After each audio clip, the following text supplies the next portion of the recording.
All right, so before the break, we played Antonia's new and powerful, heartbreaking documentary on federal immigration agents' violent detainment of 16-year-old Arnoldo Bazan Carrillo and his father, Arnulfo, who was deported to Mexico, and how tactics that were once reserved for criminals and smugglers along the border are now being deployed in American communities in the interior and causing devastating consequences for the family. Antonia, that was incredible reporting and so powerful just simply for the fact that you actually put a human face to these stories that we were hearing about. And it shows and reveals how complicated the way the administration is dealing with this, I thought was very disturbing. The tactics that were used by the agents and lying about his car and the way they rammed it and claiming that he was the one that was ramming it, then the theft of the phone.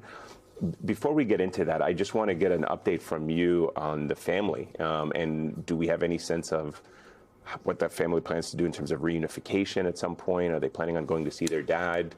Anything legally happening? So I talk to the family almost every day, and the kids are doing okay. It's Arnoldo, and then he has 3 sisters. They're doing about as okay as you can in a situation like this. They're not sure when they're going to see their father again because he's back in a community in Mexico that he hasn't lived in since the 90s. He came to the U.S. many decades ago, fleeing violence and instability, as so many immigrants in our country have. And he has said to his children that he doesn't actually feel safe having them come visit him. So he doesn't really know what to do himself at this point. The kids are now picking up the pieces and essentially raising each other. So Arnoldo is in 10th grade. His sister Maria, who you met in the documentary there, she just had to cancel her wedding in order to afford helping to raise her brother now. His other sister just put off going to college. She's supposed to start her freshman year of college this coming fall. She will not be doing that anymore because she too is going to work to try to help her brother finish high school. And so this has completely sort of shattered and reshaped their family. And I think it's on a day-to-day basis that they're kind of figuring out what life looks like for them now.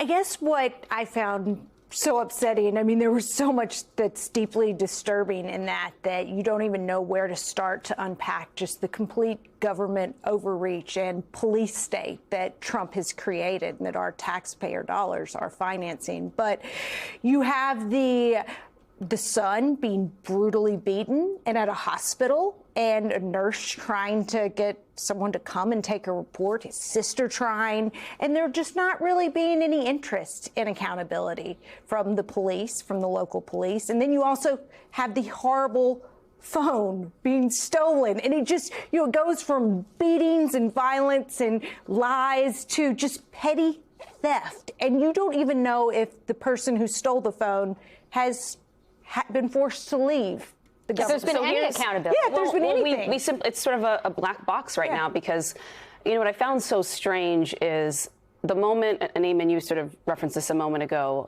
when you mentioned the car rammings. The moment the administration realized that I had exclusive video showing that what they initially said about this story was not true was when our communication really started to break down and what was about to be an in-person interview fell apart. When I started asking them about stolen cell phone, I shared with them a police report that they should have had access to themselves. I obtained it. Yeah. Surely at DHS you could get a copy of it yourself. They wouldn't answer any questions about where the phone was. So what we know, we do not know right now is between the seizure of the phone on the scene there, who actually had access to it and who sold it to that kiosk. But what I just found so telling, Elise, was that they wouldn't even give me a cursory statement saying, we are investigating this, so we cannot comment on it. Or thank you for letting us know, and we are now going to investigate it. Something very simple like that. You know, I can understand that you might not be able to give me the names of the agents who are on scene. You might not know all the answers, but they would not respond to any questions about it. And so I brought this information to other former agents, both in Border Patrol and ICE. And what was very interesting is they were not shocked by any of this. They told me that this has been a part of the culture on the border. Basically, it's what you're allowed to do when you encounter criminals and smugglers. Steal their property and sell it?